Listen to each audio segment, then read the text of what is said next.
Devin here from LA Spas. We've put together an educational series covering the most common questions about hot tub features and maintenance in under a minute.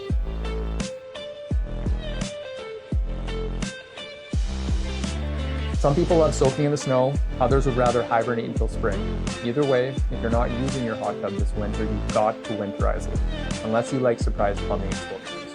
Here's the deal, a drained hot tub left alone in freezing temps is basically a ticking time bomb.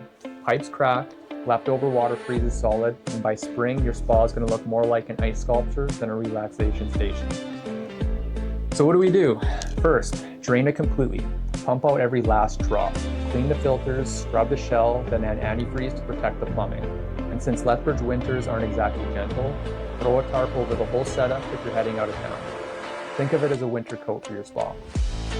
Do it right, and when spring rolls around, your hot tub will be ready to bubble again, instead of staring at a frozen disaster movie. Winterize now, relax later. Don't forget to like and subscribe for more future videos.